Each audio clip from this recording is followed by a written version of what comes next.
Die hartkondisie wat sy het is besig om te vererger. Haar hart is onder geweldige druk. Dis eenvoudig nie sterk genoeg nie. Dit is terrible.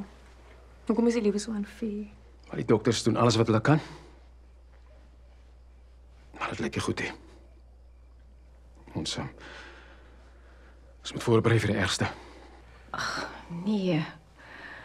Arme Lené, my hart breek vir haar. Wat nou gebeur is al van jare haar grootste vrees. Maar sy probeer hard om sterk te wees. Te glo, Jenna sal dit die keer weer maak. Dis verskriklik. En gelukkig kan jy haar support. Ja, ek doen my bes. Dit is erg om vir Jenna so te sien. En vir Lené.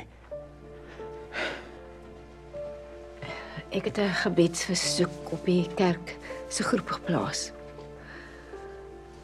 Al wat ons nou kan doen is om te bid vir beterskap. Dankie. Ek hoop met alles aan my dis die einde nie. Maar soos dinge nou lyk, ja. Ja, ek moet terugkom by die hospitaal.